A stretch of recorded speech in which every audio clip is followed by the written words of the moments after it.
There is a version of concrete that bends. It does not flex slightly before cracking, it bends. It deforms under load without fracturing. When it does crack, the cracks are so small, less than 60 micrometers wide, roughly the diameter of a human hair, that water cannot penetrate them, and when it gets wet, those cracks seal themselves. It is 500 times more resistant to cracking than normal concrete. It is 40% lighter. It looks identical to the material it could replace. It is called Engineered Cementitious Composite. And it has been sitting largely unused while the infrastructure that desperately needs it continues to deteriorate. A structurally deficient bridge is not a bridge about to collapse. It is a bridge with at least one key structural element in poor condition. There are more than 42,000 of them in the United States. Every day, American drivers cross them 168 million times.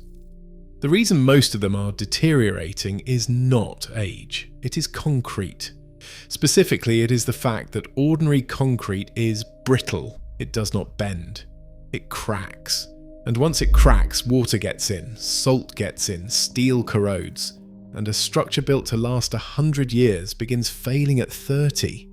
The question of why the material that solves this problem is not already holding up every bridge in America is one of the most instructive stories in modern materials engineering.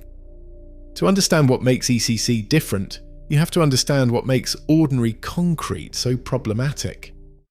Concrete is a miracle material. Mix cement, sand, aggregate and water, and you get a substance that sets hard enough to support skyscrapers and resists compression forces on a scale nothing else matches at its price point.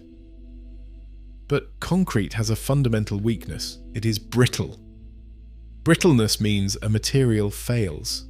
Suddenly, without warning, without deforming first, glass is brittle. Drop it and it shatters. Normal concrete behaves the same way under tension. The pulling forces that act on a bridge deck when traffic loads flex the span, or on a building during an earthquake. It cracks suddenly in a small number of wide fractures that provide a direct path for water, salt, and aggressive chemicals to reach the steel reinforcement inside. The reason goes down to the micro scale. Stress concentrates at tiny pre-existing flaws, microscopic voids that are unavoidable in any cement-based mix. At those flaws, cracks initiate. And because the energy released when a crack opens is greater than the energy required to extend it, the crack runs where one flaw becomes one crack becomes a fracture. Once steel corrodes, it expands. That expansion fractures the concrete further from within. The structure weakens, maintenance begins. And it never really stops. The American Society of Civil Engineers estimates the United States has a $2 trillion infrastructure maintenance backlog. A significant portion exists because the concrete those structures are made of cracks, and replacing that concrete at scale is not just expensive. Cement production alone accounts for roughly 8% of global carbon dioxide emissions, making it one of the largest single sources of carbon on the planet. Victor Lee knew this problem intimately. He grew up in Hong Kong surrounded by dense vertical construction, buildings going up faster than they could be maintained, infrastructure under constant stress, concrete everywhere. By the early 1990s, he was a professor at the University of Michigan, working on a problem most of his colleagues considered fundamental and unsolvable. Over the following 3 decades, he would publish more than 400 research papers, win the International Grand Prize for Innovation from the Construction Industry Council, and hold 10 US patents on ECC technology. But the credential that mattered most came from where he looked for the answer. Not at other buildings. At biology.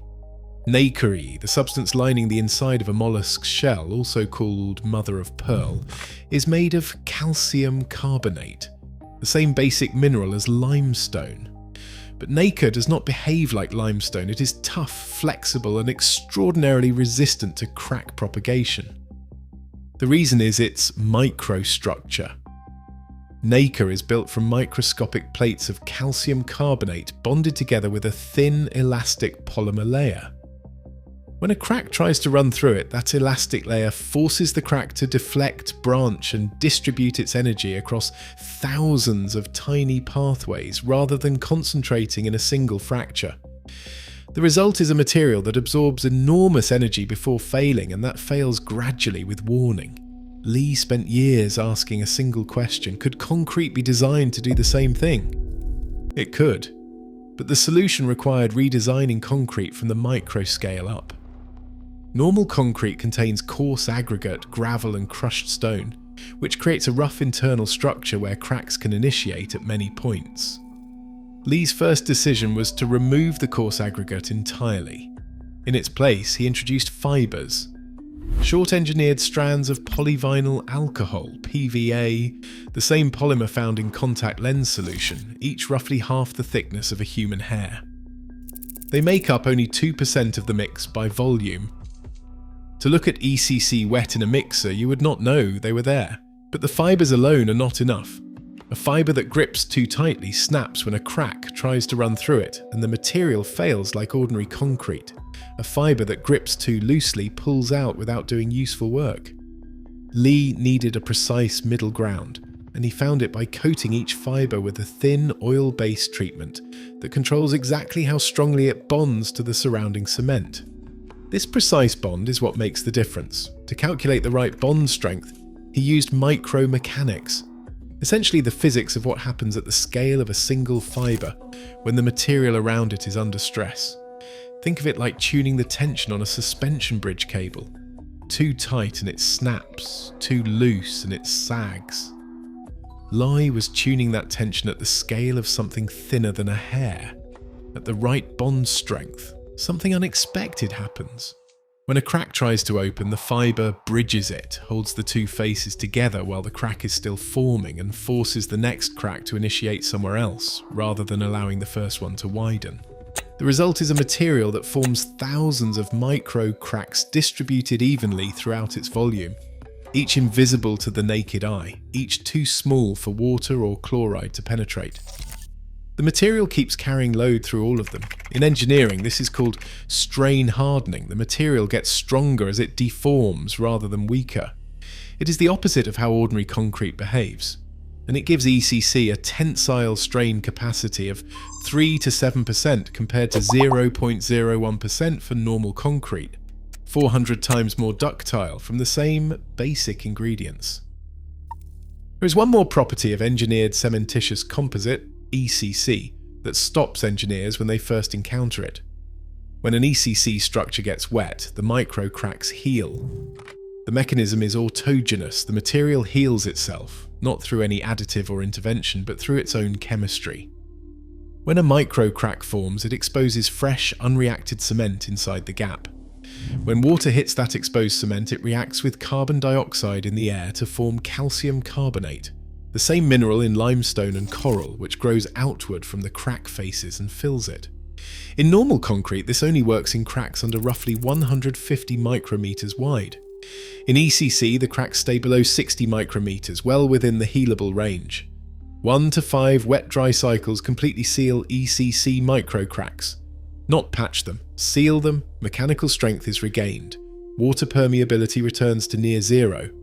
The structure does not just resist damage, it recovers from it. These are not laboratory properties, they are field verified. In 2005, the Mihara Bridge in Hokkaido, Japan, 1 kilometer long and carrying heavy traffic across a region with severe winters, was built with an engineered cementitious composite, ECC, and a steel deck just 50 millimeters thick. The 40% weight reduction compared to a conventional concrete deck cut both construction cost and carbon substantially. The deck is designed to last 100 years, and the project delivered a 50% cost reduction over a conventional design.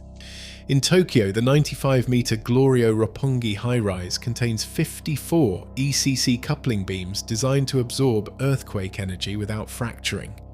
Japan sits on active seismic faults. ECC's ability to deform under shear without losing structural integrity makes it uniquely suited to buildings that must survive earthquakes and still be habitable afterward. In 2005, the Michigan Department of Transportation installed an ECC link slab on the Grove Street Bridge over Interstate 94 in Ypsilanti. Replacing the expansion joint, the interlocking steel mechanism that expands and contracts with temperature changes and that jams, leaks and corrodes at enormous cost. The ECC simply flexes. Inspected 10 years later, it showed light surface abrasion and no meaningful deterioration, and delivered a 37% cost saving and a 40% reduction in carbon emissions. By then, ECC was deployed in more than 10 countries, including Japan, South Korea, Switzerland and Australia, across bridges, towers, tunnel linings and seismic retrofits.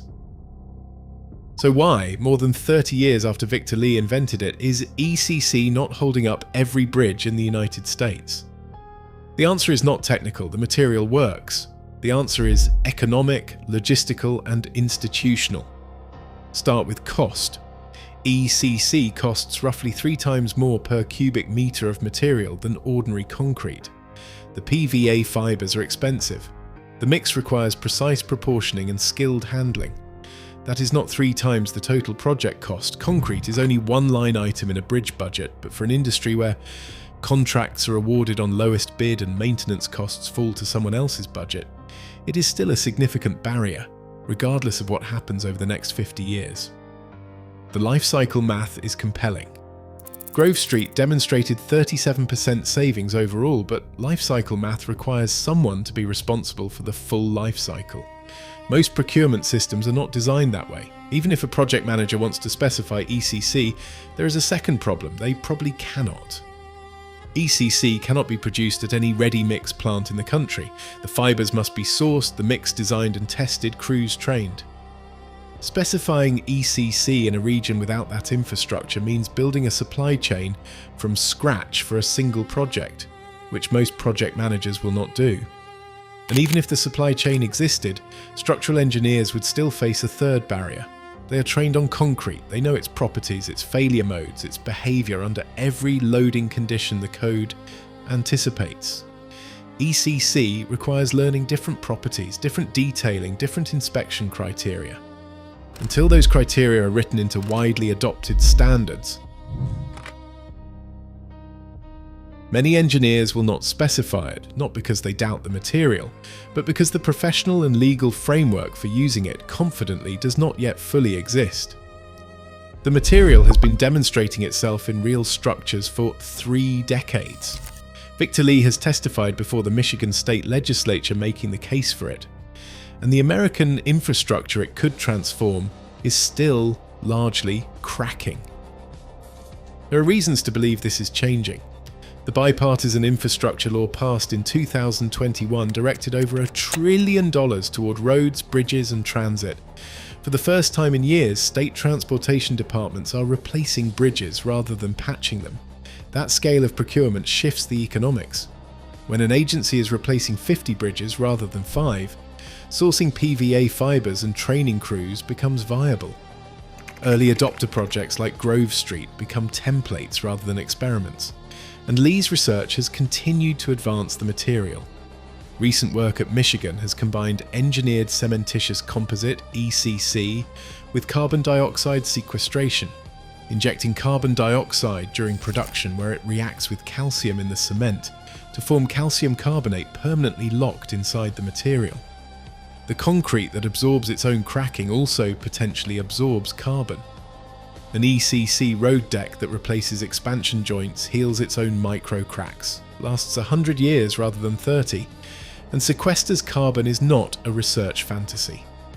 It is technology that exists, has been verified in the field, and is waiting for the procurement systems around it to catch up. Victor Lee spent 30 years studying why concrete fails. He built a material that doesn't. Not because he found a way to make concrete stronger in compression, the property the entire industry already optimizes for. Because he asked a different question: what if concrete could bend? The nacre in a mollusk's shell has been answering that question for 500 million years. ECC has been answering it in bridges, towers and road decks for 30. The infrastructure that needs it is cracking 42,000 bridges at a time. The only question left is whether the industry that builds it is ready to learn something new.